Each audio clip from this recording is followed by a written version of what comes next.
We're dancing. Oh, we're live. Says it's live. Hi, everyone. Welcome to our live cast here at Ta'am with Ilana and family making a treasured family recipe today, Kubeh. And hand it over to Ilana. Hi, everyone. So we're making these guys. Can you see them? They're called Kibbeh. You could also see my very dirty hands as I'm trying to shape them. We've got here my mom, Nira. Mommy, say hello. Hi. And my sister, Zahava, who I call JJ. So I may go between Zahava and JJ. So be prepared for that. So my mom's mom, whose name was also Zahava, used to make Kibbeh pretty much every Friday. And she just did it so easily and so brilliantly. And we're trying to capture some of Savta's magic and make our own Kibbeh. So, Mommy, I think the magic skipped the generation. It skipped a generation. Okay, so what we have here in my hand is the dough. The dough is a combination of fine bulgur, a little bit of oil, a little bit of salt, and a little bit of flour. My mom, Nira, contends that, and it's true, my saute used to soak the bulgur. I rinse it and then add water as I go. Mommy, how's your dough coming together? Not very well. Oh, I'm sorry. Yes, I'll let you prepare. Sorry, I was running back to put it in the oil. How's your dough? So I needed to add more water as I was going along to get this paste. I don't know if people can people see that? Yes. It's definitely a paste that we're going for. So should we show people how to do it? How to shape it? Yeah, go ahead. Okay, trusting me. Yes. I will confess that the last time I did this was like 14 years ago. No, 14, 13, a long time ago. He's 13 now. He's 13. Yes, I was pregnant with my second son when I did this with Savta. So I'm a little rusty, but you take some of this paste and you shape it into like a torpedo shape in the palm of your hand. See the torpedo shape? Yeah, I see it. And then this is what Savta used to do. She used to take her finger and stick it right in the center, and she would turn the torpedo in her hand as she went along. So it would make a hole. So I do it differently. I wet my hand a bit and I flatten the dough in the palm of my hand. Yeah. Into a complete flat. And then I add the ground beef and I wrap it into that. And then I get my torpedo shape that way. Oh, I'm going to try it that way because I feel like that way is much more 21st century. Okay. No, but Savta had magic hands. Mommy, I know. She just like twisted and turned and it was done in like seconds. Girls, I'm going to just watch the two of you because my no dough. problem. But Mommy, then we can ask you more questions. Okay. When was the first time you had Kibbeh? Do you remember even? It must have been in Israel. In Israel. And was it always Savta making it or one of your aunts?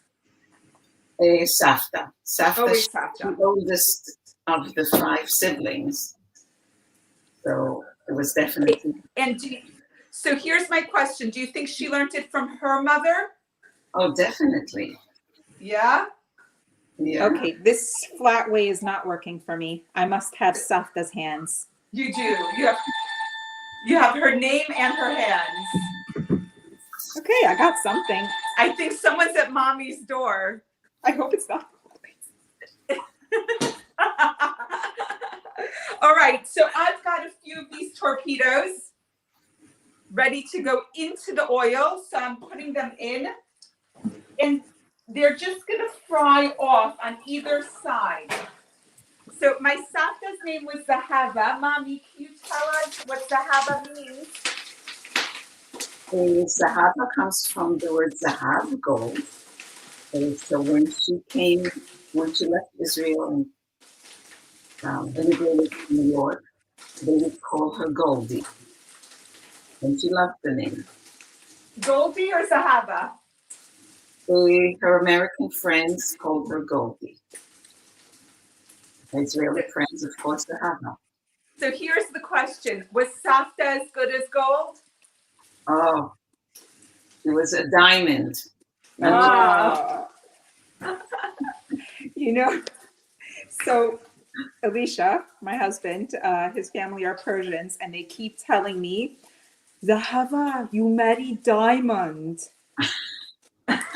And there's this Israeli song that I heard recently called Zahav, which part of the song is that he's a Yahalom, which is a diamond, and she is a Zahav. Oh, so sweet. So Savta used to wear a lot of gold so that you would not forget. And Mommy, do you remember the bracelets? Oh, yes. Don't you have some, Ima? Well, I wear only a couple. Very, very old. Savta wore like 10, 15. Yes, yes, yes. And she wasn't fussy about what shape they were, just as long as they were gold. As long as they were gold. And I think I'm right in this. She used to buy them in Haifa from the Arab merchants who were her neighbors, right? Mm-hmm. Yeah, yeah. She spoke Arabic fluently. They had good neighbors, and she even her neighbors immigrated to the States, but to Chicago. And she Ilana, yours look prettier than mine. Wait, so hold on, JJ. Mommy was telling us about Savta's Arab neighbors who emigrated to Chicago. Right. And she, with her family, to New York. And I believe they kept in touch for a little while. That's amazing. Amazing. Mommy, how's your Arabic? I can count to 10. Me too. All right, let's hear it because I can't. Go ahead, Mommy. Wahad? You're not Mommy. واحد اثنين ثلاثة أربعة خمسة ستة سبعة تسعة no ثمانية تسعة I forgot Asra. whatever. How far did you get? Right, Asra. But if I hear it, I can pick out a few words. That's incredible. So wait, did she speak at home in Hebrew or you just learned Arabic from the street? From the She streets. spoke Hebrew at home, but we had a neighbor, an Egyptian neighbor, a Jewish old lady, who would tell us, the children, myself and my siblings, what do you call them? 1,001 Night stories. Arabian Nights. Yes. Arabian And we just love to hear to listen. Wait, so she told you Arabian Nights in Arabic? Yes. That is so cool. And why didn't you tell us, Ima? I can't repeat the Arabic. So I remember, JJ, I don't know if you remember, Savta used to sing an Arabic song to us. واحد الفلفل I think, Ima, you need to start singing this to my children. So, Mommy, I have a question about the Kubeh filling. So the dough we've discussed, it's a kind of bulgur. Savta didn't add flour. I do. Water and salt, and a little bit of oil. Take a tablespoon or two. Oh, So I remember going to Aunt Tamar, and she would make it with pine nuts. Yes, so that's what I'm always going to ask disappointed. Mommy about. If you buy Kubeh in the shuk in Machane Yehuda, it's got spice in it, like cumin and coriander and pine nuts. Why do you think Savta got rid of all of that? usually and salt and a bit of black pepper, and that's it. So what, And like, the onions. so our filling is just fried onions in oil, and then you fry the ground beef and you add salt and pepper. That's it. So why do you think Savta got rid of the traditional seasoning? I think she never had them in the first place. So, but that seems unusual, don't you think? Savta did not have any other spices in her kitchen. Was it not available, or did she just not like them? But Savta's food tastes so good. Yes. Yeah. I suspect Savta didn't like it because Savta wasn't a fan of spicy food. So I suspect even more that Savta had the same allergy I have to pepper Right. and And spice. mommy. And mommy. But she Mommy, never do you know if Savta was sensitive to spice? She was sensitive to fish. That we know, but what about spice? Mm. Oh, but she made such good Because fish. she never used them, so I don't know. I'm wondering if it's been passed down the generations, this sensitivity. But you do use other spices. I can use spice, but anything with heat, and I have an allergic reaction. Oh, okay. Anything with pepper, which you do also. Yes, makes me cough. So it Tolerate makes me, a bit. pardon? I can tolerate a bit of black pepper. Yes, so just a drop, but any chili and I am ill. Yeah. So here's the question. I think it's really fascinating that my sensitivity to heat in food comes from my Sephardi side and not my Ashkenazi side. Very true. My father was pure Ashkenazi.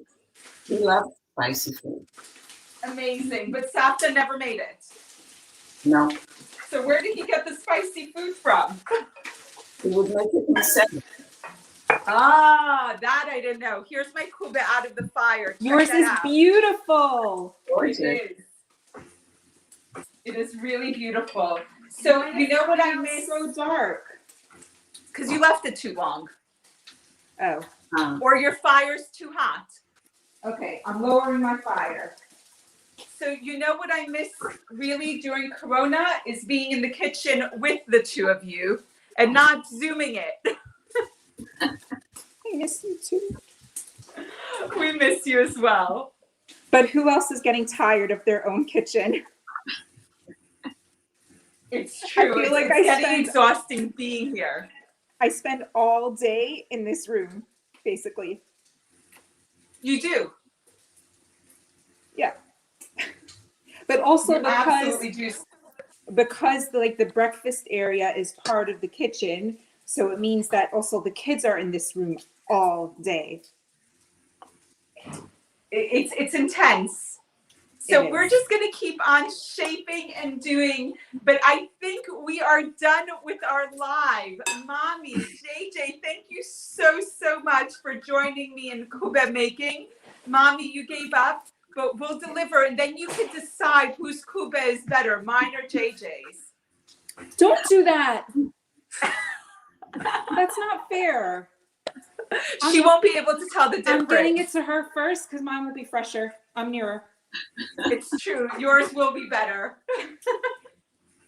Thank you both so much. And I want to wish everyone a Shabbat Shalom. We didn't say this. My Savta used to make this on Friday for Shabbat. But the trick was to get there as soon as they were fresh and out didn't of the last. frying pan. And I don't know how many actually made it to Shabbat. So, Mommy, growing up, did you have these every Erev Shabbat? Oh, yes. I mean, it's work. It's work, but she did it every Erev Shabbat. That's incredible. Right. Amazing. All right. Thank you so much. Wishing everyone a Shabbat Shalom. Shabbat Shalom, Mommy. Shabbat Shalom, JJ. Shabbat Shalom. Bye.